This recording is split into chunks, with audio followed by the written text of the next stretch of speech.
ಪ್ರೀತಿಯ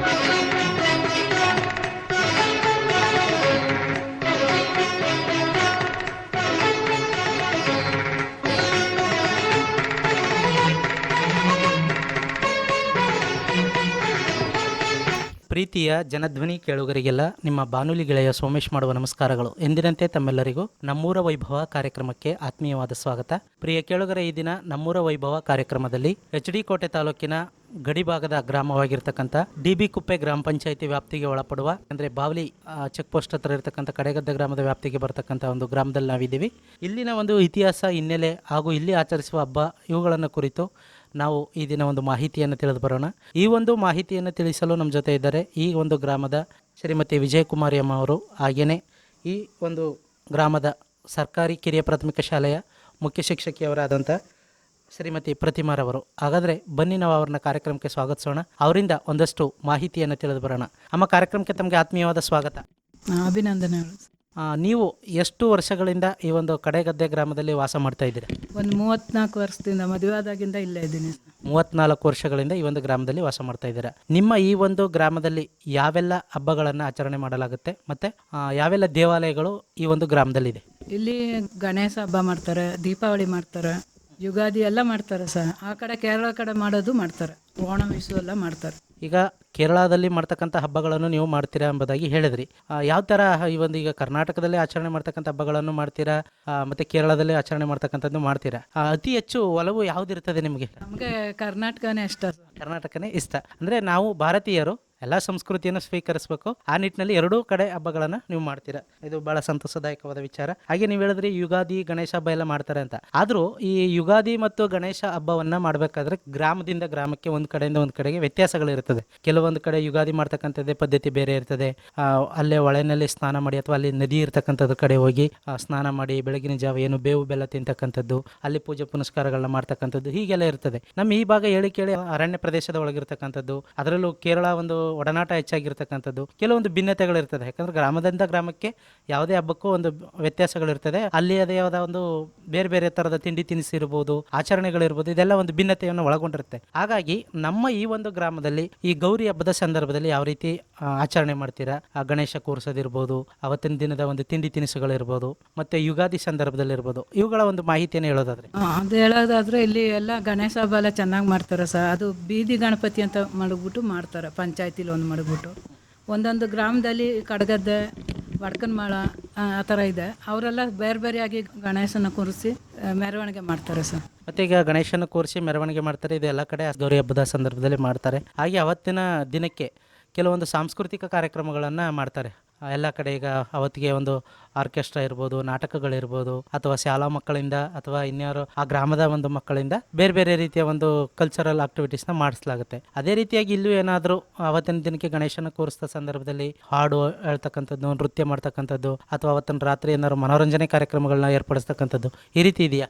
ಇದೆ ಸರ್. ಮಕ್ಕಳೆಲ್ಲ ಕರೆಸಿ ಕಾರ್ಯಕ್ರಮ ಮಾಡ್ತಾರೆ ಅಲ್ಲಿ ಕ್ರಸರ್ ಹತ್ರ. ಮತ್ತು ಅವತ್ತು ಅನ್ನದಾನ ಎಲ್ಲ ಮಾಡ್ತಾರೆ, ಗಣೇಶನ ಬುಡ ದಿನ ಎಲ್ಲ ಮಾಡ್ತಾರೆ. ಹಾಗೇನೆ ಈಗ ಇಲ್ಲಿ ಅರಣ್ಯ ವ್ಯಾಪ್ತಿ ಒಳಗಿರ್ತಕ್ಕಂಥ ಈ ಗ್ರಾಮದಲ್ಲಿ ಈಗ ಗಣೇಶ ವಿಸರ್ಜನೆ ಅಂತ ಹೇಳಿದ್ರೆ ಕೆಲವೊಂದು ಕಡೆ ಈಗ ನಗರ ಪ್ರದೇಶದಲ್ಲೆಲ್ಲ ಅದಕ್ಕೆ ಒಂದು ಪ್ರತ್ಯೇಕವಾದ ನೀರಿನ ವ್ಯವಸ್ಥೆ ಮಾಡಿರ್ತಾರೆ, ಅಥವಾ ಮನೆಗಳಲ್ಲಿ ಇರ್ತಕ್ಕಂಥ ಗಣಪತಿಗೆ ಅಲ್ಲೇ ಬಕೆಟಲ್ಲಿ ಬಿಡ್ತಕ್ಕಂಥದ್ದು ಇರ್ಬೋದು, ಎಲ್ಲ ಮಾಡ್ತಾರೆ. ಗ್ರಾಮೀಣ ಭಾಗದಲ್ಲಾದರೆ ಯಾವುದಾದ್ರೂ ನದಿ ಇರೋ ಕಡೆ ತೆಗೆದುಕೊಂಡು ಹೋಗಿ ವಿಸರ್ಜನೆ ಮಾಡ್ತಾರೆ. ನಮ್ಮ ಈ ಭಾಗದಲ್ಲಿ ಗಣೇಶನ ವಿಸರ್ಜನೆ ಮಾಡಬೇಕಾದ್ರೆ ಎಲ್ಲಿ ಅದನ್ನು ವಿಸರ್ಜನೆ ಮಾಡ್ತಾರೆ, ಯಾವ ರೀತಿ ಇದೆ? ಇಲ್ಲಿ ಹೊಳೆಯಲ್ಲಿ ಮಾಡ್ತಾರೆ ಸರ್, ದೊಡ್ಡ ಗಣಪತಿನ ತಂದ್ಬಿಟ್ಟು. ಮತ್ತು ಈ ಮನೇಲೆಲ್ಲ ಇಲ್ಲಿ ಗಣಪತಿ ಮಾರಲ್ಲ ಸರ್. ನಾವು ಬೆಳ್ಳಿದು ಮಡಿಕೊಂಡು ಪೂಜೆ ಮಾಡ್ತೀವಿ ವರ್ಷ.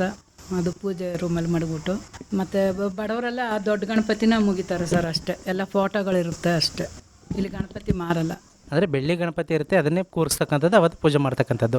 ಹಾಗೆ ದೇವಾಲಯಗಳು ಇದೆ ಅಂತ ಹೇಳಿದ್ರಿ, ಪ್ರಾರಂಭದಲ್ಲಿ ಹೇಳಿದ್ರಿ ಅಯ್ಯಪ್ಪ ದೇವಾಲಯವೂ ಇದೆ ಅಂತ. ಅಯ್ಯಪ್ಪ ದೇವಾಲಯಕ್ಕೆ ಯಾವೆಲ್ಲ ರೀತಿಯ ಒಂದು ಹಬ್ಬಗಳನ್ನು ಅಥವಾ ಆಚರಣೆಯನ್ನು ಮಾಡ್ತೀರಾ? ಜಾತ್ರಾ ಮಹೋತ್ಸವ ಏನಾದ್ರು ಮಾಡ್ತೀರಾ? ಅವತ್ತಿನ ಒಂದು ಕಾರ್ಯಚಟುವಟಿಕೆ ಹೇಗಿರುತ್ತೆ? ಅಲ್ಲಿ ಯುಗಾದಿಗೆ ಎಲ್ಲ ಅಲ್ಲಿ ಮಾಡ್ತಾರೆ ಸರ್. ಮತ್ತು ಕೇರಳ ವಿಷು ಹಬ್ಬ ಅಂತ ಇದೆ, ಆವಾಗಲೂ ಅಲ್ಲಿ ಚೆನ್ನಾಗಿ ಮಾಡ್ತಾರೆ. 48 ದಿನ ಅನ್ನದಾನ ಇರುತ್ತೆ ಸರ್, ಅಲ್ಲಿ ಮಾಡ್ತಾರೆ ಚೆನ್ನಾಗಿ. ಈ 48 ದಿನ ಅನ್ನದಾನ ಅಂತ ಹೇಳ್ಬೇಕಾದ್ರೆ ಅದಕ್ಕೆ ಒಂದು ಹಣಕಾಸನ್ನು ಒದಗಿಸ್ಕೋಬೇಕಾಗುತ್ತೆ. ಇದನ್ನ ಗ್ರಾಮದಿಂದನೇ ಸೇರಿ ಮಾಡ್ತಕ್ಕಂಥದ್ದು, ಅಥವಾ ಏನಾದರೂ ಕಮಿಟಿ ಅಂತ ಮಾಡಿ ದೇವಸ್ಥಾನದಿಂದ ಅಲ್ಲಿ ಹಣವನ್ನು ಸಂಗ್ರಹಿಸಿ ಆಗ ಅದನ್ನು ಮಾಡ್ತಕ್ಕಂಥದ್ದು, ಇದು ಹೇಗಿರುತ್ತೆ? ಇಲ್ಲ ಸರ್, ಕಮಿಟಿ ಅಂತ ಮಾಡಿಬಿಟ್ಟು ಒಬ್ಬೊಬ್ಬರು ಅವರೇ ಕೊಡ್ತಾರೆ ಸರ್ ಅನ್ನದಾನ. ಜನಗಳೇ ಕೊಡ್ತಾರೆ ಒಂದೊಂದು ದಿನ. ಹಾಗೆಯೇ ಈ ಒಂದು ಸಂದರ್ಭದಲ್ಲಿ ನಮ್ಮ ಜೊತೆ ಸರ್ಕಾರಿ ಕಿರಿಯ ಪ್ರಾಥಮಿಕ ಶಾಲೆಯ ಮುಖ್ಯ ಶಿಕ್ಷಕಿಯವರಾದ ಪ್ರತಿಮಾ ಮೇಡಮ್ ರವರು ನಮ್ಮ ಜೊತೆ ಇದ್ದಾರೆ. ಅವ್ರನ್ನ ನಾವು ಮಾತಾಡ್ಸೋದಾದ್ರೆ, ಮೇಡಮ್ ನೀವೊಬ್ಬರು ಮುಖ್ಯ ಶಿಕ್ಷಕಿಯಾಗಿ ಅದರಲ್ಲೂ ಮಕ್ಕಳಿಗೆ ಒಂದು ವಿದ್ಯಾಭ್ಯಾಸವನ್ನು ನೀಡ್ತಕ್ಕಂಥ ಒಂದು ಜವಾಬ್ದಾರಿತ ಸ್ಥಾನದಲ್ಲಿ ಇದ್ದೀರಾ. ಹಾಗೆ ಸಾಕಷ್ಟು ಇಲ್ಲಿ ಇರ್ತಕ್ಕಂಥ ಒಂದು ಒಡನಾಟವನ್ನು ಹೊಂದಿರ್ತೀರಾ. ಇಲ್ಲಿರ್ತಕ್ಕಂಥ ಒಂದು ಜನರ ಸಾಂಸ್ಕೃತಿಕತೆ ಹೇಗಿದೆ ಅಂತಕ್ಕಂಥದ್ರ ಬಗ್ಗೆ ತಮಗೆ ಚೆನ್ನಾಗಿ ಗೊತ್ತಿರುತ್ತೆ. ತಾವು ಕಂಡಂತೆ ಮೇಡಮ್ ಈ ಒಂದು ಗ್ರಾಮದಲ್ಲಿ ಯಾವೆಲ್ಲ ಹಬ್ಬಗಳ ಆಚರಣೆ ಇರ್ಬೋದು, ಮತ್ತು ಇಲ್ಲಿರ್ತಕ್ಕಂಥ ಜನರ ಆಚಾರ ವಿಚಾರಗಳು ಮತ್ತು ಉಡುಗೆ ತೊಡುಗೆಗಳು ಇವೆಲ್ಲ ಹೇಗಿರುತ್ತೆ ಮೇಡಮ್? ನನ್ನ ಹೆಸರು ಪ್ರತಿಭಾ. ನಾನು ಸರ್ಕಾರಿ ಕಿರಿಯ ಪ್ರಾಥಮಿಕ ಶಾಲೆ ಬಾವಲಿಹಾಡಿಯಲ್ಲಿ ಮುಖ್ಯ ಶಿಕ್ಷಕಿಯಾಗಿ 5 ವರ್ಷದಿಂದ ಕೆಲಸ ಮಾಡ್ತಾ ಇದ್ದೀನಿ. ನಾನು ಕಂಡ ಹಾಗೆ ಈ ಭಾಗದಲ್ಲಿ ನಮ್ಮ ಕರ್ನಾಟಕದ ಸಂಸ್ಕೃತಿಗಿಂತ ಕೇರಳ ಸಂಸ್ಕೃತಿನೇ ಹೆಚ್ಚು ಪ್ರಚಲಿತವಾಗಿದೆ. ಯಾಕೆಂದರೆ ಇವರು ಆಚರಿಸುವ ಹಬ್ಬ ಹರಿದಿನಗಳೆಲ್ಲ ಹೆಚ್ಚು ಸಾಮ್ಯ ಕೇರಳದ ಹಬ್ಬಗಳಿಗೆ ಜಾಸ್ತಿ ಇವರು ಇದು ಮಾಡ್ತಾ ಇದ್ದಾರೆ.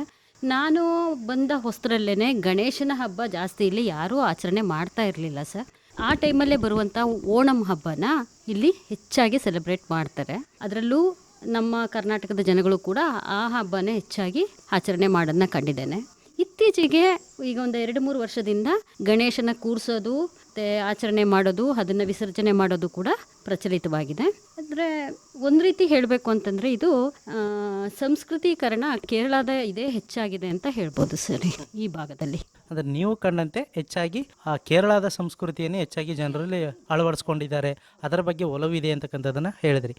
ಇಲ್ಲಿ ಬೇರೆ ಇವರಿಗೆ ಅದರ ಅವೇರ್ನೆಸ್ ಇರಲಿಲ್ಲ ಸರ್. ಈಗ ಇಲ್ಲಿನ ಮಕ್ಕಳು ವಿದ್ಯಾಭ್ಯಾಸಕ್ಕೋಸ್ಕರ ಆ ಭಾಗಕ್ಕೆ, ನಮ್ಮ ಮೈಸೂರು ಜಿಲ್ಲೆಯ ಬೇರೆ ಬೇರೆ ಭಾಗಕ್ಕೆ ಹೋಗೋದ್ರಿಂದ ಅಲ್ಲಿ ನಾವು ಯಾವ ಹಬ್ಬನ ಆಚರಣೆ ಮಾಡಬೇಕು, ನಮ್ಮ ಹಬ್ಬ ಯಾವುದು ಅನ್ನೋದೊಂದು ಪಕ್ಕಾ ಮನವರಿಕೆ ಆಗಿರೋದ್ರಿಂದ ಈಗ ಗಣೇಶನ ಹಬ್ಬ ಆಗಲಿ, ಯುಗಾದಿ ಹಬ್ಬ ಆಗಲಿ, ದೀಪಾವಳಿ ಮಾತ್ರ ಇವ್ರು ಮೊದಲಿಂದನೂ ಚೆನ್ನಾಗಿ ಆಚರಣೆ ಮಾಡ್ತಾ ಇದ್ರು ಸರ್. ಇವರು ಇದನ್ನ ಹೋರಿ ಹಬ್ಬ ಅಂತ ಮಾಡ್ತಾರೆ. ತುಂಬ ಗ್ರ್ಯಾಂಡಾಗಿ ಮಾಡೋವಂಥ ಹಬ್ಬ ಈ ಭಾಗದ ಜನ. ನಾನು ಕಂಡಂಗೆ ಹೆಚ್ಚಿನ ಇದು ಓಣಂ ಹಬ್ಬಕ್ಕೆ ಮತ್ತು ಸೌರಮಾನ ಯುಗಾದಿ ಬರುತ್ತಲ್ಲ, ಅದು ಇವರು ವಿಷು ಹಬ್ಬ ಅಂತ ಆಚರಣೆ ಮಾಡ್ತಾರೆ ಸರ್. ಹಾಗೇನೆ ಮೇಡಮ್, ಈಗ ನೀವು ಒಂದು ಮಾತನ್ನು ಹೇಳಿದ್ರಿ ಮಾತನಾಡ್ತಾ, ಯಾವಾಗ ಇಲ್ಲಿರತಕ್ಕಂಥ ವಿದ್ಯಾರ್ಥಿಗಳು ವಿದ್ಯಾಭ್ಯಾಸಕ್ಕಾಗಿ ಮೈಸೂರು ಈ ಭಾಗಕ್ಕೆ ಹೋದಾಗ, ಅಂದರೆ ನಮ್ಮ ಕರ್ನಾಟಕದ ಕಡೆ ಹೋದಾಗ ಇಲ್ಲಿ ಆಚರಿಸ್ತಕ್ಕಂಥ ಹಬ್ಬಗಳ ಬಗ್ಗೆ ಒಲವು ಬಂತು. ಹಿಂದೆ ಎಲ್ಲ ಇವರು ಹೆಚ್ಚಾಗಿ ಕೇರಳವನ್ನು ಅವಲಂಬಿಸಿದರು ಅಂತಕ್ಕಂಥದ್ದು. ಇವಾಗ ಪ್ರಸ್ತುತವಾಗಿ ಇಲ್ಲಿ ಒಂದು ಪ್ರೌಢಶಾಲಾ ಹಂತವನ್ನು ಮುಗಿಸಿದ ನಂತರದಲ್ಲಿ ಕಾಲೇಜು ಶಿಕ್ಷಣವನ್ನು ಪಡೆಯಲಿಕ್ಕೆ ಈಗಲೂ ವಿದ್ಯಾರ್ಥಿಗಳು ಕೇರಳ ಭಾಗಕ್ಕೆ ಹೋಗ್ತಾರೆ, ಅಥವಾ ಹೆಚ್ಚಾಗಿ ಏನಾದರೂ ಕೇರಳ ಕಡೆ ವಿದ್ಯಾಭ್ಯಾಸ ಮಾಡ್ಲಿಕ್ಕೆ ಹೋಗ್ತಾರೆ, ಅಥವಾ ನಮ್ಮ ಕರ್ನಾಟಕದಲ್ಲೇ ವಿದ್ಯಾಭ್ಯಾಸವನ್ನು ಪಡಿತಾರೆ ಮೇಡಮ್? ಈ ಭಾಗದ ಮಕ್ಕಳಿಗೆ ಅಂತಂದರೆ ಸರ್ ಕಲಿಕೆ ಒಂದು ಮರೀಚಿಕೆ ಆಗಿದ್ದಂಥ ಕಾಲ ಆಗಿತ್ತು ಸರ್. ಯಾಕೆಂದರೆ ಇವರ ಉನ್ನತ ವಿದ್ಯಾಭ್ಯಾಸಕ್ಕೋಸ್ಕರ ಇವರು ಡಿ.ಬಿ. ಕುಪ್ಪೆನಲ್ಲಿ ಪ್ರೈಮರಿ ಓದಿ ಹೈಸ್ಕೂಲ್ 2011 ಆಯಿತು, 10-11 ಅನಿಸುತ್ತೆ. ಅಲ್ಲಿವರೆಗೂ ಇವರು ಹೈಸ್ಕೂಲಿಗೆ ಹೋದ ಮಕ್ಕಳೇ ಅಲ್ಲ. ಒಂದು ಅನುಕೂಲಸ್ಥರು 1-2-3 ಜನ ಕಳಿಸ್ಬೋದು ಬಿಟ್ಟರೆ ಬಾಕಿ ಎಲ್ಲ ಮಕ್ಕಳು ವಿದ್ಯಾಭ್ಯಾಸ ಅಲ್ಲಿಗೆ ಮೊಟಕಾಗ್ತಾ ಇತ್ತು ಸರ್. ಕೂಲಿ ಪಾಲಿ ಮಾಡ್ಕೊಂಡು ಹೇಗನೋ ಇದು ಮಾಡ್ಕೊಂಡು ನಡೀತಾ ಇದ್ರು. ಈಗ ಏನಾಗಿದೆ, ಇಲ್ಲಿ ಹೈಸ್ಕೂಲ್ ಆಗಿದೆ ಡಿ.ಬಿ. ಕುಪ್ಪೆನಲ್ಲಿ, ಜೊತೆಗೆ ಅಂತರ್ಸಂತೆನಲ್ಲಿ ಕಾಲೇಜ್ ಇದೆ. ನಂತರ ಹೆಚ್ಚಿನ ವಿದ್ಯಾಭ್ಯಾಸಕ್ಕೋಸ್ಕರ ಕೋಟೆ ಮತ್ತು ಮೈಸೂರನ್ನು ಆಶ್ರಯಿಸಿರೋದ್ರಿಂದ ಈಗ ವಿದ್ಯಾಭ್ಯಾಸ ಚೆನ್ನಾಗಿದೆ ಸರ್. ಹಾಗಾಗಿ ನಮಗೆ ನಮ್ಮ ಸಂಸ್ಕೃತಿ ಏನು ಅನ್ನೋದನ್ನ ಹೆಚ್ಚಿನ ಮನವರಿಕೆ ಆ ಮಕ್ಕಳಿಗೆ ಆಗಿರೋದ್ರಿಂದ ಅವರು ಹೆಚ್ಚಿನ ಹಬ್ಬ ಹರಿದಿನ ಇವುಗಳನ್ನೆಲ್ಲ ಆಚರಣೆ ಮಾಡೋದ್ರ ಬಗ್ಗೆ ಒಂದು ಜ್ಞಾನ ಇರೋದ್ರಿಂದ ಈಗ ಆಚರಣೆಗಳು ಚೆನ್ನಾಗಿ ನಡ್ಕೊಂಡು ಹೋಗ್ತಾ ಇದೆ ಸರ್. ಹಾಗೇನೆ ಮೇಡಮ್, ಈಗ ಈ ಒಂದು ಸಂದರ್ಭದಲ್ಲಿ ಯಾವ ರೀತಿ ಹಬ್ಬ ಆಚರಣೆಗಳಿಗೆ ಒಲವನ್ನು ತೋರ್ತಾ ಇದ್ರು, ನಂತರದಲ್ಲಿ ಅವರು ಕರ್ನಾಟಕದ ಕಡೆ ಒಂದು ಸಂಬಂಧ ಇಟ್ಕೊಂಡಾಗ ಈ ಒಂದು ಹಬ್ಬಗಳನ್ನೆಲ್ಲ ಅವರು ಅಳವಡಿಸ್ಕೊಂಡ್ರು ಅಂತಕ್ಕಂಥದ್ದು ಹೇಳಿದ್ರಿ. ಹಾಗೇನೆ ಇಲ್ಲಿ ನಮ್ಮ ಕರ್ನಾಟಕದ ಗಡಿಭಾಗ ಆಗಿರ್ತಕ್ಕಂಥ ಈ ಸಂದರ್ಭದಲ್ಲಿ ಮಾತೃಭಾಷೆ ನಮ್ಮದು ಕನ್ನಡ ಇರ್ತದೆ, ಕನ್ನಡಿಗರದು. ಹಾಗೆ ಇಲ್ಲಿ ಹೆಚ್ಚಾಗಿ ಮಲಯಾಳಂ ಒಂದು ಕೇರಳ ಭಾಷೆಯನ್ನು ಮಾತಾಡ್ತಕ್ಕಂಥದ್ದು ಗೊತ್ತಿದೆ. ಹಾಗಾಗಿ ನೀವು ಒಬ್ಬರು ಶಿಕ್ಷಕಿಯಾಗಿ ಮಕ್ಕಳನ್ನ ಚಿಕ್ಕದ್ರಿಂದಲೇ ನೋಡಿರ್ತೀರ, ಮಕ್ಕಳು ಚಿಕ್ಕಂದ್ರಿಂದನೇ ಈ ಒಂದು ಕೇರಳ ಭಾಷೆಯನ್ನು ಮಾತಾಡ್ತಕ್ಕಂಥದ್ದು ಇದೆಲ್ಲ ಇದೆಯಾ ಮೇಡಮ್? ಖಂಡಿತವಾಗ್ಲೂ ಸರ್. ಈ ಭಾಗಕ್ಕೆ ನಾನು ಶಿಕ್ಷಕಿಯಾಗಿ ಬಂದ ಹೊಸರಲ್ಲಿ ಇಲ್ಲಿನ ಮಕ್ಕಳ ಭಾಷೆನಲ್ಲೂ ಕೂಡ ಮಲಯಾಳೀಕರಣ ಚೆನ್ನಾಗೇ ಆಗ್ತಾ ಇತ್ತು ಸರ್. ಆ ಮಲಯಾಳ ಪದಗಳನ್ನೇ ಹೆಚ್ಚಾಗಿ ಕನ್ನಡ ಮಾತಲ್ಲಿ ಬಳಸ್ತಾ ಇದ್ರು ಅವರು. ಈಗ ಉದಾಹರಣೆಗೆ ಹೇಳ್ಬೇಕಂದ್ರೆ ಎಸಿಯ ಅಂತ ಹೇಳೋ ಪದನೇ ನಮ್ಮ ಮಕ್ಕಳಿಗೆ ಗೊತ್ತಿರಲಿಲ್ಲ ಸರ್. ಚಾಡೋದು ಅಂತ ಹೇಳ್ತಾರೆ. ಚಾಡು ಮೀನ್ಸ್ ಅದಕ್ಕೆ ಮಲಯಾಳಂ ವರ್ಡ್ ಎಸೆಯೋದು ಅಂತ. ಅಂದರೆ ಈ ಭಾಗದ ಮಕ್ಕಳಿಗೆ ಮಲಯಾಳಂ ವರ್ಡ್ ಪದಗಳೇ ಹೆಚ್ಚಾಗಿ ಮಾತಿನಲ್ಲಿ ಆಡು ಭಾಷೆಯಲ್ಲಿ ಬಂದ್ಬಿಡ್ತಾ ಇತ್ತು ಸರ್. ಹಾಗಾಗಿ ಸ್ವಲ್ಪ ನಮಗೆ ಕಷ್ಟ ಆಗ್ತಾ ಇತ್ತು. ಆದರೆ ಈಗ ಮೊದಲಿಗಿನ್ನ ತುಂಬ ಬದಲಾವಣೆ ಆಗಿದೆ ಸರ್. ಚೆನ್ನಾಗಿ ಕನ್ನಡ ಮಾತಾಡ್ತಾ ಇದ್ದಾರೆ ಮಕ್ಕಳು. ಅಂದರೆ ಪ್ರಾರಂಭದಲ್ಲಿ ಹೆಚ್ಚಾಗಿ ಒಂದು ಮಲಯಾಳಂ ಭಾಷೆಯನ್ನೇ ಸಹ ಅವರು ಕೆಲವೊಂದು ಬಳಸ್ಕೊಳ್ತಾ ಇದ್ರು ಸರ್ ಈ ಭಾಗದ ಜನಗಳಿಗೆ ಮತ್ತು ಮಕ್ಕಳಿಗೆ. ಅಂದರೆ ಹಾಗಾಗಿದೆಯಲ್ಲ, ಗಡಿ ಭಾಗ ಆಗಿರೋದ್ರಿಂದ ಮಲಯಾಳಂ ಪ್ರಭಾವ ಆಗಿದೆ ಸರ್ ಈ ಭಾಗದಲ್ಲಿ. ಹಾಗೆ ಗಡಿ ಭಾಗ ಆದ್ದರಿಂದ ಒಂದು ಪ್ರಭಾವ ಇತ್ತು. ಈ ನಂತರದಲ್ಲಿ ಅವರು ಈಗ ಕನ್ನಡವನ್ನು ಕಲಿತಾ ಇದ್ದಾರೆ ಅಂತ. ಈ ಸಂದರ್ಭದಲ್ಲಿ ನೀವು ಒಬ್ಬರು ಶಿಕ್ಷಕಿಯಾಗಿ ವಿದ್ಯಾರ್ಥಿಗಳಲ್ಲಿ ಈಗ ನಾವು ಮೊದಲೇ ಹೇಳದಂತೆ ಭಾರತೀಯರು ನಾವು ಎಲ್ಲರೂ ಬೇರೆ ರಾಜ್ಯಗಳು ಬೇರೆ ಇರ್ಬೋದು, ಭಾಷೆ ಬೇರೆ ಇರ್ಬೋದು, ಸಂಸ್ಕೃತಿ ಬೇರೆ ಇರ್ಬೋದು, ಆದರೆ ಮೊದಲು ನಾವು ಭಾರತೀಯರು, ನಾವೆಲ್ಲರೂ ಒಂದೇ. ಹಾಗಾಗಿ ಈ ಮಕ್ಕಳಲ್ಲಿ ಕನ್ನಡವನ್ನು ಒಂದು ನೀವು ಕಲಿಕೆ ಮಾಡ್ತಕ್ಕಂಥ ಸಂದರ್ಭದಲ್ಲಿ ನಿಮ್ಗೇನಾದರೂ ಒಬ್ಬರು ಶಿಕ್ಷಕಿಯಾಗಿ ಸವಾಲುಗಳನ್ನು ಎದುರಿಸ್ತಾರೆ ಮೇಡಮ್? ಖಂಡಿತವಾಗ್ಲೂ ಸರ್, ನಮ್ಮದು ವಿವಿಧತೆಯಲ್ಲಿ ಏಕತೆ ಅನ್ನೋ ಹಾಗೆ ವಿವಿಧ ಭಾಷೆಗಳನ್ನ ಮಾತಾಡ್ತಿದ್ರು ನಾವೆಲ್ಲ ಒಂದು. ಆದರೆ ಇಲ್ಲಿ ಬಂದ ಹೊಸರಲ್ಲಿ ಹೆಚ್ಚಿನ ಪದಗಳು ಮಲಯಾಳಂ ಪದಗಳೇ ಈ ಮಕ್ಕಳು ಮಾತಾಡೋದ್ರಿಂದ ಸ್ವಲ್ಪ ನಮಗದು ಸವಾಲಾಗಿ ಅನ್ನಿಸ್ತು. ಬಟ್ ನಾವು ಅವುಗಳಿಗೆ ನಿರರ್ಗಳವಾಗಿ ನಾವು ಅದನ್ನು ಹೇಳಿ ಮತ್ತೆ ಪುನರ್ಬಲನ ಮಾಡಿ ಆ ಮಕ್ಕಳನ್ನ ಈಗ ಒಳ್ಳೆ ಒಂದು ಕನ್ನಡವನ್ನು ಮಾತಾಡೋಷ್ಟು ಒಂದು ಅದಕ್ಕೆ ನಾವು ತಂದಿದ್ದೇವೆ ಅನ್ನೋದಕ್ಕೆ ನಮಗೆ ಖುಷಿ ಇದೆ ಸರ್. ಈಗ ಅವರಲ್ಲಿ ಒಂದು ಬದಲಾವಣೆಯನ್ನು ನೀವು ಕಂಡಿದ್ದೀರಾ. ಹಾಗೇನೆ ಮೇಡಮ್, ಇದು ಹೇಳಿ ಕೇಳಿ ಕಾಡಂಚಿನ ಪ್ರದೇಶ ಹಾಗೂ ಅರಣ್ಯದ ಒಳಗಿರ್ತಕ್ಕಂಥ ಒಂದು ಗ್ರಾಮ. ಹಾಗಾಗಿ ಇಲ್ಲಿ ಒಂದು ಆದಿವಾಸಿ ಸಮುದಾಯಗಳು ಸಹ ನೆಲೆಸಿರ್ತವೆ ಸಾಕಷ್ಟು. ಈ ಆದಿವಾಸಿ ಸಮುದಾಯಗಳ ಒಂದು ಸಂಸ್ಕೃತಿ ಹೇಗಿರುತ್ತೆ ಮೇಡಮ್? ಈಗ ಅವರು ಆದಿವಾಸಿ ಸಮುದಾಯ ಅಂತ ಹೇಳಿದಾಗ ಅವರದೇ ಒಂದು ವಿಭಿನ್ನವಾದ ಸಂಸ್ಕೃತಿ, ಆಚಾರ ವಿಚಾರಗಳನ್ನು ಅವರು ಒಳಗೊಂಡಿರ್ತಾರೆ. ನೀವು ಕಂಡಂತೆ ಅದು ರಾಜ್ಯದಿಂದ ರಾಜ್ಯಕ್ಕೆ ಅವರಲ್ಲೂ ಸಹ ಭಿನ್ನತೆ ಇರ್ತದೆ. ಅವರು ಆದಿವಾಸಿ ಸಮುದಾಯ ಕರ್ನಾಟಕದಲ್ಲಿರ್ತಕ್ಕಂಥವ್ರದ ಒಂದು ಭಿನ್ನತೆನೇ ಬೇರೆ ಇರ್ತದೆ, ಅಥವಾ ಬೇರೆ ಯಾವುದೇ ಒಂದು ರಾಜ್ಯಕ್ಕೆ ಹೋದರೂ ಅವ್ರದೇ ಆದ ಒಂದು ಕೆಲವೊಂದು ಭಿನ್ನತೆಯನ್ನು ನಾವು ಕಾಣ್ತೀವಿ. ಹಾಗಾಗಿ ನೀವು ಕಂಡಂತೆ ನಮ್ಮ ಈ ಭಾಗದಲ್ಲಿ ಇರ್ತಕ್ಕಂಥ ಆದಿವಾಸಿ ಸಮುದಾಯದಲ್ಲಿ ಏನಾದರೂ HD ಕೋಟೆ ಮತ್ತು ಸರಗೂರು ತಾಲೂಕಿನ ಇತರೆ ಭಾಗದಲ್ಲಿ ಇರ್ತಕ್ಕಂಥ ಆದಿವಾಸಿ ಸಮುದಾಯದ ರೀತಿನೇ ಒಂದು ಸಾಂಸ್ಕೃತಿಕ ಕಲೆಯನ್ನು ಅವರು ಅಳವಡಿಸ್ಕೊಂಡಿದ್ದಾರೆ, ಅಥವಾ ಇದರಲ್ಲೂ ಏನಾದರೂ ಅವರು ಕೇರಳಕ್ಕೆ ಸಂಬಂಧಿಸಿದಂತೆ ಕೆಲವೊಂದು ಆಚಾರ ವಿಚಾರಗಳನ್ನು ಮೈಗೂಡಿಸ್ಕೊಂಡಿದ್ದಾರೆ ಮೇಡಮ್? ನಾನು ಕಂಡ ಹಾಗೆ ಸರ್, ನಮ್ಮ HD ಕೋಟೆ ತಾಲೂಕಿನ ಬೇರೆ ಆದಿವಾಸಿ ಸಮೂಹಕ್ಕೆ ಹೋಲಿಸ್ಕೊಂಡ್ರೆ ಈ ಭಾಗದ ಆದಿವಾಸಿಗಳು ತೀರಾ ಹಿಂದುಳಿದಿದ್ದಾರೆ ಸರ್. ಜೊತೆಗೆ ಇವರು ಇಲ್ಲಿ ಜೇನು ಕುರುಬರು ಇದ್ದಾರೆ, ಎರವರಿದ್ದಾರೆ ಸರ್, ಮತ್ತೆ ಅಡಿಯಾ ಅನ್ನೋ ಜಾತಿ ಇದೆ ಸರ್. ಅದು ಕೇರಳದಲ್ಲಿ ಹೆಚ್ಚು ಕಾಣುವಂಥ ಪಣಿಯ ಅಡಿಯಾ ಅನ್ನೋ ಕಮ್ಯುನಿಟಿಯವರು ಈ ಹಾಡಿನಲ್ಲಿದ್ದಾರೆ ಸರ್. ತೀರಾ ಸೌಲಭ್ಯ ವಂಚಿತವಾಗಿರುವ ಸಮೂಹ ಆಗಿದೆ ಸರ್ ಇವರು. ಜೊತೆಗೆ ನಮ್ಮಲ್ಲಿಗೆ ಒಂದು 4-5 ಮಕ್ಕಳು ಬಿಟ್ಟರೆ ಬೇರೆ ಯಾವ ಮಕ್ಕಳನ್ನು ಇವರು ಇಲ್ಲಿಗೆ ಕಳಿಸ್ತಾ ಇಲ್ಲ ಸರ್. ಇವರು ಪಕ್ಕದ ಕೇರಳ ಶಾಲೆಗೆ ಮಕ್ಕಳನ್ನ ಕಳಿಸ್ತಾ ಇದ್ದಾರೆ.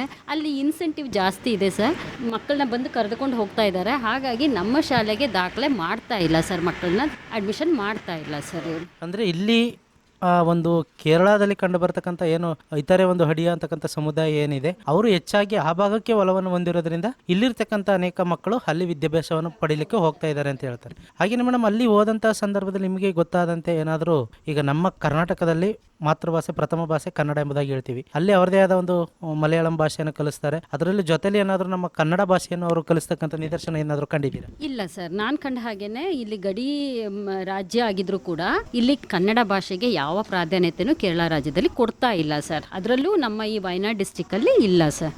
ಮಕ್ಕಳು ಕರ್ನಾಟಕದವರೇ ಆಗಿದ್ದಾರೆ ಸರ್. ಇಲ್ಲಿ ತಿರುನೆಲ್ಲಿನಲ್ಲಿದ್ದಾರೆ, ಕೋಟೆಯೂರು ಅನ್ನೋ ಕಡೆಯಲ್ಲೆಲ್ಲ ಇದ್ದಾರೆ ಸರ್. ಬಟ್ ಆ ಮಕ್ಕಳಿಗೆ ಮಲಯಾಳಮೇ ಕಲಿಸುವಂತಹ ಅನಿವಾರ್ಯತೆ ಇದೆ ಸರ್, ಅಲ್ಲಿ ಕನ್ನಡ ಇಲ್ಲ. ಅಂದರೆ ಆ ರೀತಿಯ ಒಂದು ಸಂದರ್ಭ ಬಂದಿದೆ. ಅಂದರೆ ನಮ್ಮ ಈ ಕೇರಳದ ಗಡಿಭಾಗದಾಗಿರ್ತಕ್ಕಂಥ ವಯನಾಡು ಜಿಲ್ಲೆಯಲ್ಲಿ ಕನ್ನಡಕ್ಕೆ ಒಂದು ಪ್ರಾಧಾನ್ಯತೆ ಇಲ್ಲ ಅಂತಕ್ಕಂಥದ್ದನ್ನು ತಾವು ಹೇಳ್ತಿದ್ದಾರೆ. ಆದರೆ ನಮ್ಮ ಕರ್ನಾಟಕದಲ್ಲಿ, ನಮ್ಮ ಈ ಗಡಿಭಾಗದ ಕನ್ನಡ ಭಾಗದಲ್ಲಿ ನಾವು ಏನಾದರೂ ಮಲಯಾಳಂ ಕಲಿಸ್ಲಿಕ್ಕೆ ಅವಕಾಶಗಳಿದೆಯಾ? ಇಲ್ಲ ಸರ್, ಎರಡು ಗಡಿಭಾಗದಲ್ಲಿ ಇಲ್ಲ. ಆದರೆ ಒಂದು ಸ್ವಾಭಾವಿಕವಾಗಿ ಮಕ್ಕಳು ಅಥವಾ ಇಲ್ಲಿರ್ತಕ್ಕಂಥ ಜನರು ಮಲಯಾಳಮನ್ನು ಕಲ್ತಿದ್ದಾರೆ, ಯಾಕಂದರೆ ಒಂದು ಹತ್ತಿರದ ಒಡನಾಟ ಹೆಚ್ಚಾಗಿರೋದ್ರಿಂದ. ಹಾಗೆಯೇ ಮೇಡಮ್, ಈ ಆದಿವಾಸಿ ಸಮುದಾಯದ ಬಗ್ಗೆ ನಾವು ಮಾತನಾಡ್ತಾ ಇದ್ವಿ. ಇವರ ಒಂದು ಉಡುಗೆ ತೊಡುಗೆಗಳು ಇವೆಲ್ಲ ಹೇಗಿರುತ್ತೆ ಮೇಡಮ್? ಈಗ ಅವರ ಒಂದು ಊಟೋಪಚಾರಗಳು ನಾವು ನೋಡಿದಂತೆ ಈಗಲೂ ಸಹ ಅವರು ಎಷ್ಟೋ ನಾವು ಆಧುನಿಕ ಯುಗದಲ್ಲಿ ಇದ್ದೀವಿ ಅಂತ ಹೇಳಿದ್ರು ಸಹ ಕೆಲವೊಂದು ಸಂದರ್ಭದಲ್ಲಿ ಅವರು ಒಂದು ಅವರದೇ ಆದ ಆಚಾರ ವಿಚಾರಗಳು, ಉಡುಗೆ ತೊಡುಗೆಗಳು, ಕಾಡಲ್ಲಿ ಸಿಗ್ತಕ್ಕಂಥ ಆಹಾರ ಉತ್ಪನ್ನಗಳನ್ನೇ ಬಳಕೆ ಮಾಡಿ ಜೀವಿಸ್ತಕ್ಕಂಥದ್ದು, ಈ ಆಸ್ಪತ್ರೆ ಇರ್ಬೋದು, ಈ ಔಷಧಿಗಳು ಏನು ಇಂಗ್ಲಿಷ್ ಮೆಡಿಸಿನ್ ಇರ್ತೀವಿ, ಇದರಿಂದ ಎಲ್ಲ ಅವರು ಸ್ವಲ್ಪ ದೂರ. ಈ ಥರದಲ್ಲಿ ನೀವು ಗಮನಿಸ್ತಂತೆ, ಯಾಕೆಂದರೆ ನೀವು ಸಮಾಜದ ಒಂದು ಜವಾಬ್ದಾರಿಯುತದ ಸ್ಥಾನದಲ್ಲಿ ಇರ್ತೀರ. ಶಿಕ್ಷಕ ಅಂತ ಹೇಳಿದ್ರೆ ಇಡೀ ಸಮಾಜದಲ್ಲಿ ಇರತಕ್ಕಂಥ ಎಲ್ಲಾ ಒಂದು ವರ್ಗಕ್ಕೂ ಒಂದು ರೀತಿ ವೈದ್ಯರು ಅಂತಾನೆ ಹೇಳ್ಬೋದು. ನಿಮಗೆ ಒಂದು ದೇವರ ಸ್ಥಾನವನ್ನು ಸಹ ಕೊಟ್ಟಿರ್ತಾರೆ, ಯಾಕಂದ್ರೆ ಎಲ್ಲಾ ಒಂದು ಅಧಿಕಾರಿ ವರ್ಗನೂ ಸಹ ಗುರುವಿಂದನೇ ಕಲಿತು ಬಂದಿರತಕ್ಕಂಥದ್ದು. ಹಾಗೆ ನೀವು ಅದರಲ್ಲೂ ಮಕ್ಕಳಿಗೆ ಪ್ರಾಥಮಿಕ ಹಂತದಲ್ಲೇ ತಂದೆ ತಾಯಿಯನ್ನ ಬಿಟ್ಟರೆ ನೀವು ಎರಡನೇ ತಾಯಿ ತಂದೆಯಾಗಿ ಮಕ್ಕಳ ಒಂದು ಕಲಿಕೆಯಲ್ಲಿರ್ಬೋದು, ಅವರ ಭವಿಷ್ಯವನ್ನು ನಿರ್ಮಿಸುವುದರಲ್ಲಿರ್ಬೋದು ಹೆಚ್ಚಿನ ಪಾತ್ರವನ್ನು ನೀವು ವಹಿಸ್ತೀರಾ. ಹಾಗಾಗಿ ನೀವು ಕಂಡಂತೆ ನಮ್ಮ ಈ ಆದಿವಾಸಿ ಸಮುದಾಯ ಯಾವ ರೀತಿಯಾಗಿ, ಆದಿವಾಸಿ ಸಮುದಾಯದ ಮಕ್ಕಳು ಇರ್ಬೋದು, ಆದಿವಾಸಿ ಸಮುದಾಯದ ಜನರು ಇರ್ಬೋದು, ಹೇಗೆ ಇದೆ ಅವರ ಒಂದು ದಿನಚರಿ, ಅವ್ರು ಯಾವ ರೀತಿ ಉಡುಗೆ ತೊಡುಗೆಗಳಿರ್ಬೋದು, ಆಹಾರ ಉತ್ಪನ್ನಗಳಿರ್ಬೋದು, ಇನ್ನೆಲ್ಲ ಹೇಗೆ ಮಾಡ್ಕೋತಾರೆ. ಮತ್ತೆ ನೀವು ಮಾತನಾಡ್ತಾ ಹೇಳಿದ್ರೆ ಕೆಲವು ಸಂದರ್ಭದಲ್ಲಿ ನಾವು ನೋಡಿದಂತೆ ನೋಡಿದಂತೆ ಈ ಆದಿವಾಸಿ ಸಮುದಾಯದ ಮಕ್ಕಳು ಶಿಕ್ಷಣದಿಂದ ಎಲ್ಲ ಕಡೆ ವಂಚಿತರಾಗ್ತಾ ಇದ್ದಾರೆ. ಯಾಕಂದ್ರೆ ತಂದೆ ತಾಯಿ ಕೆಲಸವನ್ನ ಅರಸಿ ಒಂದು ಕಡೆಯಿಂದ ಮತ್ತೊಂದು ಕಡೆ ಹೋದಾಗ ಮಕ್ಕಳು ಅವ್ರ ಜೊತೆ ಹೋಗ್ತಕ್ಕಂಥದ್ದು, ಅಥವಾ ಅರಣ್ಯದಲ್ಲಿ ಅವರೇನೋ ಅವರ ಒಂದು ದಿನನಿತ್ಯದ ಕಾಯಕಕ್ಕೆ ಹೋದಾಗ ಮಕ್ಕಳು ಜೊತೆಲಿ ಹೋಗ್ತಕ್ಕಂಥದ್ದು, ಹೀಗೆಲ್ಲ ಆಗಿ ಅವ್ರು ಎಷ್ಟೋ ಇವತ್ತು ಶಿಕ್ಷಣದಿಂದ ವಂಚಿತರಾಗ್ತಾ ಇದ್ದಾರೆ. ಅನೇಕ ಸಂಘ ಸಂಸ್ಥೆಗಳಿರ್ಬೋದು, ಸರ್ಕಾರಗಳಿರ್ಬೋದು, ಏನೆಲ್ಲ ಯೋಜನೆಗಳು ತರ್ತಾ ಇದ್ರು ಸಹ ಇನ್ನೂ ಶಿಕ್ಷಣದಿಂದ ವಂಚಿತರಾಗಿ ದೂರ ಉಳಿತಕ್ಕಂಥದ್ದು. ಹಾಗೇನೆ ಅವ್ರಿಗೆ ಬೇಕಾಗಿರ್ತಕ್ಕಂಥ ಮೂಲಭೂತ ಸೌಕರ್ಯಗಳು ಸಿಗದಂತೆ ಇವತ್ತು ಎಷ್ಟೋ ಜನರನ್ನ ನಾವು ನೋಡ್ತೀವಿ, ಆಧಾರ್ ಕಾರ್ಡ್ ಇಲ್ದೇನೆ, ರೇಷನ್ ಕಾರ್ಡ್ ಇಲ್ದೇನೆ ಜೀವಿಸ್ತಕ್ಕಂಥ ಆದಿವಾಸಿ ಸಮುದಾಯನ ನಾವು ಕಾಣ್ತೀವಿ ಮೇಡಮ್. ಇದನ್ನೆಲ್ಲ ನೀವು ನೋಡಿದಂತೆ, ಯಾಕಂದ್ರೆ ನೀವು 5 ವರ್ಷಗಳ ಕಾಲದಲ್ಲಿ ಒಬ್ಬರು ಶಿಕ್ಷಕಿಯಾಗಿ ಕಾರ್ಯವನ್ನು ನಿರ್ವಹಿಸ್ತಾ ಇದ್ದೀರಾ, ಇಲ್ಲಿ ಜನರ ಒಡನಾಟ ಅಷ್ಟೇ ಚೆನ್ನಾಗಿದೆ. ಹಾಗಾಗಿ ನೀವು ಕಂಡಂತೆ ಇವುಗಳೆಲ್ಲ ಒಂದು ಸ್ಥಿತಿಗತಿ ಹೇಗಿದೆ ಮೇಡಮ್? ಸರ್, ಇಲ್ಲಿನ ಆದಿವಾಸಿಗಳ ಸ್ಥಿತಿಗತಿ ತೀರಾ ಹೇಳ್ಕೊಳಕ್ಕಾಗದೇ ಇರೋಂಥ ಪರಿಸ್ಥಿತಿ ಇತ್ತು ಸರ್. ಈಗ ಒಂದಷ್ಟು ನಿಮ್ಮ ಸಂಸ್ಥೆ, ನಮ್ಮ ಗಿರಿಜನ ವಿವೇಕಾನಂದ ಯೂತ್ ಮೂಮೆಂಟಿನ ಆ್ಯಂಬುಲೆನ್ಸ್ ಎಲ್ಲ ಬಂದು, ಅದನ್ನು ವಿಜ್ಞಾನ ವಾಹಿನಿ ಇವೆಲ್ಲವೂ ಬಂದು ಒಂದಷ್ಟು ಇವರಿಗೆ ಅವೇರ್ನೆಸ್ ಬಂದಿದೆ ಸರ್. ಜೊತೆಗೆ ಇವರಲ್ಲಿ ಹೆಚ್ಚು ಮನೆ ಹೆರಿಗೆಗಳಾಗ್ತಾ ಇತ್ತು ಸರ್. ಈಗ ಆ ಥರದ ಒಂದು ಇದನ್ನು ನಾವು ಕಾಣಕ್ಕಾಗ್ತಾ ಇಲ್ಲ ಸರ್. ಒಂದಷ್ಟು ಬದಲಾವಣೆ ಆಗಿದೆ ಸರ್ ಈಗ. ಹಾಗೇನೆ ಮೇಡಮ್, ಈಗ ನೀವು ಒಂದು ಮಾತು ಹೇಳಿದ್ರಿ ಮನೆ ಹೆರಿಗೆಗಳಾಗ್ತಾ ಇತ್ತು ಅಂತ. ಇದರ ಜೊತೆಯಲ್ಲಿ ಇನ್ನೊಂದು ಸಮಸ್ಯೆ ಇಲ್ಲಿ ಕಂಡು ಬರ್ತದೆ ನಮ್ಮ ಆದಿವಾಸಿ ಸಮುದಾಯದಲ್ಲಿ. ಏನಂತ ಹೇಳಿದ್ರೆ ಬಾಲ್ಯ ವಿವಾಹ ಪದ್ಧತಿ ಸಹ ಹೆಚ್ಚಾಗಿ ಕಂಡು ಬರುತ್ತೆ. ಯಾಕಂದ್ರೆ ಮಕ್ಕಳನ್ನ ಅವರು ಇನ್ನೂ ಆ ಒಂದು ವಯಸ್ಸು ತುಂಬಕ್ಕಿಂತ ಮೊದಲೇನೆ ವಿವಾಹವಾಗ್ತಕ್ಕಂಥದ್ದು ಈ ರೀತಿ ಇರ್ತದೆ. ಈ ರೀತಿಯಿಂದನೇ ನಿಮಗೆ ಗೊತ್ತಿರುವಂತೆ ಅವರ ಭವಿಷ್ಯದ ಮೇಲೆ ಯಾವ ರೀತಿ ಪರಿಣಾಮ ಬೀರುತ್ತೆ, ಅವರ ಆರೋಗ್ಯದ ಮೇಲೆ ಯಾವ ರೀತಿ ಪರಿಣಾಮ ಬೀರುತ್ತೆ ಅಂತಕ್ಕಂಥದ್ದು ತಮಗೆ ಗೊತ್ತಿರತಕ್ಕಂಥ ವಿಚಾರ. ಹಾಗಾಗಿ ಈ ಒಂದು ಸಮಸ್ಯೆ ಇನ್ನೂ ಜೀವಂತವಾಗಿದೆಯಾ, ಅಥವಾ ಅದೇನಾದರೂ ನೀವು ಕಂಡಂತೆ ಇತ್ತೀಚಿನ ದಿನದಲ್ಲಿ ಸರ್ಕಾರದಿಂದ ಅಥವಾ ಸಂಘ ಸಂಸ್ಥೆಗಳಿಂದ ಅಥವಾ NGOಗಳಿಂದ ಏನಾದರೂ ಸಾಕಷ್ಟು ಬದಲಾವಣೆಗಳಾಗ್ತಾ ಇದೆ? ಹೌದು ಸರ್, NGOಗಳು ಹಾಗೆ ಈ ಮಹಿಳಾ ಮತ್ತು ಮಕ್ಕಳ ಕಲ್ಯಾಣ ಇಲಾಖೆಯಿಂದ ಒಂದಷ್ಟು ಅವರಿಗೆ ಮನವರಿಕೆಯನ್ನು ಮಾಡಿ ಕೊಡ್ತಾ ಇದ್ದಾರೆ ಸರ್. ಹಾಗಾಗಿ ಒಂದಷ್ಟು ಬದಲಾವಣೆ ಆಗಿದೆ ಸರ್. ಮೊದಲಿಗೆ ಹೋಲಿಸ್ಕೊಂಡ್ರೆ ಸರ್ ಒಂದು 50% ಚೆನ್ನಾಗಾಗಿದೆ ಸರ್ ಅಂತ ಹೇಳ್ಬೋದು ಸರ್. ಒಂದು 50% ಈಗ ಎಲ್ಲ ಸುಧಾರಣೆ ಆಗ್ತಾ ಇದೆ. ಹಾಗೇನೆ ಮೇಡಮ್, ಈ ಒಂದು ಭಾಗದಲ್ಲಿ ಇನ್ನೇನೆಲ್ಲ ನೀವು ಕಂಡಂತೆ, ಯಾಕಂದ್ರೆ ನೀವು ಹೇಳಿದ್ರಿ ನಾನು ಸರಗೂರು ಭಾಗದಿಂದ ಬಂದು ಇಲ್ಲಿ ಶಿಕ್ಷಕ ವೃತ್ತಿಯನ್ನು ಮಾಡ್ತಿದ್ದೀನಿ ಅಂತ ಹೇಳಿದ್ರಿ. ಪ್ರತಿನಿತ್ಯ ನೀವು ಸಹ ಓಡಾಡ್ತೀರಾ, ಮತ್ತೆ ಇಲ್ಲಿರ್ತಕ್ಕಂಥ ಜನರ ಜೊತೆ ಒಡನಾಟವನ್ನು ಇಟ್ಕೊಂಡಿರ್ತೀರಾ. ಏನು ಭಿನ್ನತೆ ಏನಾದರೂ ಕಂಡು ಬರ್ತದ ಈ ಒಂದು ಸ್ಥಳದಲ್ಲಿ? ಏನಾದರೂ ಒಂದು ವಿಶೇಷತೆ ನಿಮಗೆ ಕಾಣುತ್ತಾ? ಯಾಕಂದ್ರೆ ಪ್ರಕೃತಿಯ ಸೊಬಗು ತುಂಬಾ ಚೆನ್ನಾಗಿದೆ. ಯಾಕೆ ಅರಣ್ಯ ಪ್ರದೇಶದ ಒಳಗಿರೋದ್ರಿಂದ ಸ್ವಚ್ಛ ಗಾಳಿ ಇರ್ಬೋದು, ನಿಶಬ್ದವಾದ ವಾತಾವರಣ ಇರ್ಬೋದು, ಎಲ್ಲವೂ ನೈಸರ್ಗಿಕ ಸಂಪನ್ಮೂಲ ಚೆನ್ನಾಗಿದೆ. ಆದ್ರೂ ಕೆಲವೊಂದು ಕೊರತೆಗಳು ಕಂಡು ಬರ್ತದೆ. ನಾವು ಅರಣ್ಯ ಪ್ರದೇಶ ಅಂತ ಬಂದಾಗ ಕೆಲವು ಸಂದರ್ಭದಲ್ಲಿ ನೀರಿನ ಸಮಸ್ಯೆ ಇರ್ಬೋದು, ಮತ್ತೆ ಇವತ್ತಿನ ದಿನದಲ್ಲಿ ಅದರಲ್ಲೂ ಈ ದೂರವಾಣಿ ಸಂಪರ್ಕದ ಕೆಲವು ಅಡೆತಡೆಗಳಿರ್ಬೋದು, ಹೀಗೆ ಸಾಕಷ್ಟು ಸಮಸ್ಯೆಗಳನ್ನ ಎದುರಿಸಬೇಕಾಗಿ ಬರ್ತದೆ. ಹಾಗಾಗಿ ತಾವು ಕಂಡಂತೆ ಏನಾದರೂ ಈ ಭಾಗದಲ್ಲಿ ಇನ್ನೂ ಏನಾದ್ರು ಅಭಿವೃದ್ಧಿ ಹೊಂದಬೇಕಾಗಿದೆ, ಅಥವಾ ಇತರೆ ಭಾಗಗಳಿಗಿಂತ ಇಲ್ಲಿ ಏನಾದರೂ ವಿಶೇಷತೆ ನೀವು ಕಂಡಂತೆ ಹೇಳ್ತಕ್ಕಂಥ ವಿಶೇಷತೆ ಇದ್ರೆ ಅದು, ಮತ್ತೆ ಏನಾದರೂ ಸಮಸ್ಯೆಗಳು ಇದ್ರ ಬಗ್ಗೆ ಹಂಚ್ಕೊಳ್ಳೋದಾದ್ರೆ? ಸರಿ, ನಾನು ಕಂಡ ಹಾಗೆ ಸರ್, ಈ ಭಾಗದಲ್ಲಿ ಆದಿವಾಸಿ ಜನಾಂಗಕ್ಕೆ ಮೂಲಭೂತವಾಗಿ ನಮ್ಮಲ್ಲಿರೋ ಮೊದಲನೇ ಸಮಸ್ಯೆ ಅಂತಂದರೆ ವಿದ್ಯಾಭ್ಯಾಸದ ಕೊರತೆ ಸರ್. ಇವರಿಗೆ ವಿದ್ಯಾಭ್ಯಾಸ ಅಂತಂದರೆ ಈ ಶಾಲೆ ಕೂಡ 2006ರಲ್ಲಿ ಸ್ಥಾಪನೆ ಆಗಿದ್ರು. ಇದಕ್ಕೆ ಇದುವರೆಗೂ ಒಂದು ಸ್ವಂತ ಕಟ್ಟಡ ಇಲ್ಲ ಸರ್. ಅರಣ್ಯ ಇಲಾಖೆಯ ಕಟ್ಟಡದಲ್ಲಿ ಶಾಲೆ ತಾತ್ಕಾಲಿಕವಾಗಿ ನಡೀತಾ ಇದೆ. ಮುಖ್ಯವಾಗಿ ಈ ಭಾಗದ ಜನ ಹಿಂದುಳಿಯೋದಕ್ಕೆ ಮೊದಲನೇ ಕಾರಣನೇ ಸರ್ ವಿದ್ಯಾಭ್ಯಾಸದ ಕೊರತೆ ಸರ್. ಇಲ್ಲಿ ವಿದ್ಯಾಭ್ಯಾಸದ ಕೊರತೆ ಇದೆ, ಅದು ನೀಗಬೇಕು ಅಂತ ಹೇಳ್ತಿದ್ದಾರೆ. ಕಂಡ ಹಾಗೆ ಸರ್, ಸರಗೂರಿಗೂ ಮತ್ತು ನಾನು ಓದಿದ್ದು ಬೆಳೆದಿದ್ದೆಲ್ಲ ಸರಗೂರಿನಲ್ಲಿ. ಹಾಗಾಗಿ ಆ ಭಾಗದ ಜನಗಳಿಗೆ ಹೋಲಿಕೆ ಮಾಡ್ಕೊಂಡಾಗ ಈ ಭಾಗದ ಜನಗಳಿಗೆ ಒಂದು ಸಾಮಾನ್ಯ ತಿಳುವಳಿಕೆನೋ ಸಾಮಾನ್ಯ ಜ್ಞಾನನೂ ಕೂಡ ಕಡಿಮೆ. ಯಾಕೆಂದರೆ ನಾವು ನಮ್ಮ ಉಪಾಧ್ಯಾಯರಿಗೆ ನಾವು ಹೇಗೆ ಗೌರವ ಕೊಡಬೇಕು, ಹಿರಿಯರಿಗೆ ಹೇಗೆ ಗೌರವ ಕೊಡಬೇಕು, ನಾವು ಹೇಗೆ ಸಮೂಹದಲ್ಲಿ ಸೊಸೈಟಿನಲ್ಲಿ ನಾವು ಹೇಗೆ ಮಾತಾಡಬೇಕು, ಹೇಗೆ ವರ್ತಿಸ್ಬೇಕು ಅನ್ನೋದ್ರ ಬಗ್ಗೆ ಒಂದು ಅವೇರ್ನೆಸ್ ಅನ್ನೋದನ್ನು ಈ ಭಾಗದ ಜನಗಳಿಗೆ ಇರಲಿಲ್ಲ ಸರ್. ಯಾಕೆಂದರೆ ನಾವು ಒಬ್ಬರ ಜೊತೆ ನಾವು ಮಾತಾಡಬೇಕಾದ್ರೆ ನಾವು ಹೇಗೆ ಮಾತಾಡಬೇಕು ಅನ್ನೋದ್ರೊಂದು ಇಲ್ಲ. ಮಾತಿನಲ್ಲೂ ಕೂಡ ಒಂಥರ ಗಟ್ಟಿಯಾಗಿ ಮಾತಾಡೋದು, ಒಂದು ಸೌಜನ್ಯಯುತವಾದ ಮಾತು ಕೂಡ ನಾನು ಈ ಭಾಗದಲ್ಲ ಎಲ್ಲ ಜನಗಳಲ್ಲಿ ನಾನು ಕಂಡಿರಲಿಲ್ಲ. ಈಗ ಒಂದಷ್ಟು ವಿದ್ಯಾಭ್ಯಾಸದ ಅನುಕೂಲತೆಗಳು ಬಂದ ಮೇಲೆ ಒಂದಷ್ಟು ತಿಳುವಳಿಕೆ ಬಂದಿದೆ ಜನಗಳಿಗೆ, ಹೇಗೆ ನಾವು ವರ್ತನೆ ಮಾಡಬೇಕು ಅನ್ನೋದು ಈಗ ಸ್ವಲ್ಪ ಪರವಾಗಿಲ್ಲ ಅಂತ ಅನಿಸುತ್ತೆ ಸರ್. ಮೊದಲಿಗೆ ಹೋಲಿಸ್ಕೊಂಡ್ರೆ ಒಂದಷ್ಟು ಬದಲಾವಣೆ ಆಗಿದೆ ಸರ್. ಅದರಲ್ಲೂ ಅಂಗನವಾಡಿ ಆಗಿದೆ, ಶಾಲೆ ಆಗಿದೆ, ಮಕ್ಕಳು ನಿಯಮಿತವಾಗಿ ಬರ್ತಿದ್ದಾರೆ ಸರ್ ಸ್ಕೂಲಿಗೆ. ಕಲಿಕೆನೂ ಪರವಾಗಿಲ್ಲ ಸರ್, ಚೆನ್ನಾಗಿದೆ. ಒಂದಷ್ಟು ಚೇಂಜಸ್ ಆಗಿದೆ ಸರ್. ಬಟ್ ಮೂಲಭೂತ ಸೌಕರ್ಯಗಳು ಹಾಡಿ ಜನಾಂಗದವರಿಗೆ ಕಡಿಮೆ ಅಂದರೆ ಕಡಿಮೆ ಸರ್, ಸಿಗ್ತಾ ಇಲ್ಲ. ಅವರಿಗೆ ಅವ್ರದ್ದೇ ಆದ ಕುಲ ಕಸುಬುಗಳಲ್ಲಿ ಇದಾಗ್ತಾ ಇದ್ದಾರೆ. ಅದನ್ನೇ ಒಂದಷ್ಟು ಅವರಿಗೆ ತರಬೇತಿ ಕೊಟ್ಟು ಅವರ ಒಂದು ಇದನ್ನೇ ಈಗ ಬುಟ್ಟಿ ಹೆಣೆಯೋದಾಗಿರಲಿ, ಇಲ್ಲ ಅವರ ಕೈ ಕಸುಬುಗಳು ಯಾವುದಾದ್ರೂ ಅದಕ್ಕೆ ಒಂದು ಉತ್ತೇಜನ ಕೊಟ್ಟು ಮಾಡಿಸಿದ್ರೆ ಇನ್ನೊಂದಷ್ಟು ಈ ಜನಾಂಗ ಒಂದಷ್ಟು ಮುಂದುವರಿಯೋಕ್ಕೆ ಆಗುತ್ತೆ ಅಂತ ನನ್ನ ಅಭಿಪ್ರಾಯ ಸರ್. ಸಾಕಷ್ಟು ಮಾಹಿತಿಯನ್ನು ತಾವು ಈ ಒಂದು ಕಾರ್ಯಕ್ರಮದಲ್ಲಿ ಭಾಗಿಯಾಗಿ ನೀಡಿದ್ರಿ. ಏನಂತ ಹೇಳಿದ್ರೆ ಎಲ್ಲಾ ಗ್ರಾಮಕ್ಕೂ ಅದರದೇ ಆದ ಒಂದು ವಿಶೇಷತೆ ಇರುತ್ತೆ. ಕೆಲವೊಂದು ಗ್ರಾಮದಲ್ಲಿ ಇನ್ನೂ ಸಹ ಒಂದು ಕುಂಠಿತವನ್ನು ನಾವು ಕಾಣ್ತೀವಿ, ಮತ್ತೆ ಅಭಿವೃದ್ಧಿನೂ ಅಲ್ಲಿ ಆಗ್ಬೇಕಾಗಿರ್ತದೆ. ಮತ್ತೆ ಅಲ್ಲಿ ಕೆಲವೊಂದು ವಿಶೇಷತೆಯನ್ನು ಸಹ ಅದು ಒಳಗೊಂಡಿರ್ತದೆ ಅಂತಕ್ಕಂಥ ಸಾಕಷ್ಟು ವಿಚಾರವನ್ನ ಈ ಒಂದು ನಮ್ಮೂರ ವೈಭವ ಕಾರ್ಯಕ್ರಮದಲ್ಲಿ ಭಾಗಿಯಾಗಿ ಈ ಒಂದು ಮಾಹಿತಿಯನ್ನು ತಾವು ನೀಡಿದ್ದಕ್ಕಾಗಿ ಜನಧ್ವನಿಯ ಪರವಾಗಿ ಮತ್ತು ಕೇಳುಗರ ಪರವಾಗಿ ತಮಗೆ ಹೃತ್ಪೂರ್ವಕವಾದ ಅಭಿನಂದನೆಗಳನ್ನು ಸಲ್ಲಿಸ್ತಾ ಇವತ್ತಿಗೆ ಕಾರ್ಯಕ್ರಮವನ್ನು ಮುಗಿಸ್ತಾ ಇದ್ದೀವಿ. ಧನ್ಯವಾದಗಳು ಮೇಡಮ್.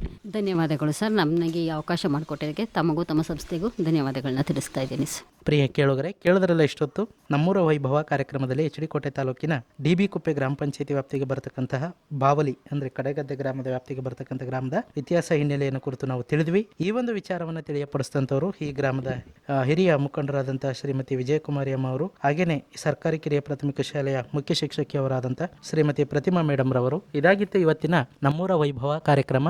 ನಾಳೆ ಮತ್ತೊಂದು ಕಾರ್ಯಕ್ರಮದೊಡನೆ ನಿಮ್ಮನ್ನು ಭೇಟಿಯಾಗ್ತೇನೆ. ಅಲ್ಲಿವರೆಗೂ ಕೇಳ್ತಾ ಇರಿ, ಇದು ನಿಮ್ಮ ಧ್ವನಿ, ನಿಮ್ಮೂರಿನ ಧ್ವನಿ, ಜನಧ್ವನಿ 90.8 ಕಂಪನಾಂಕದಲ್ಲಿ ಸರಗೂರಿನಿಂದ ಪ್ರಸಾರವಾಗುತ್ತಿದೆ. ನಮಸ್ಕಾರ.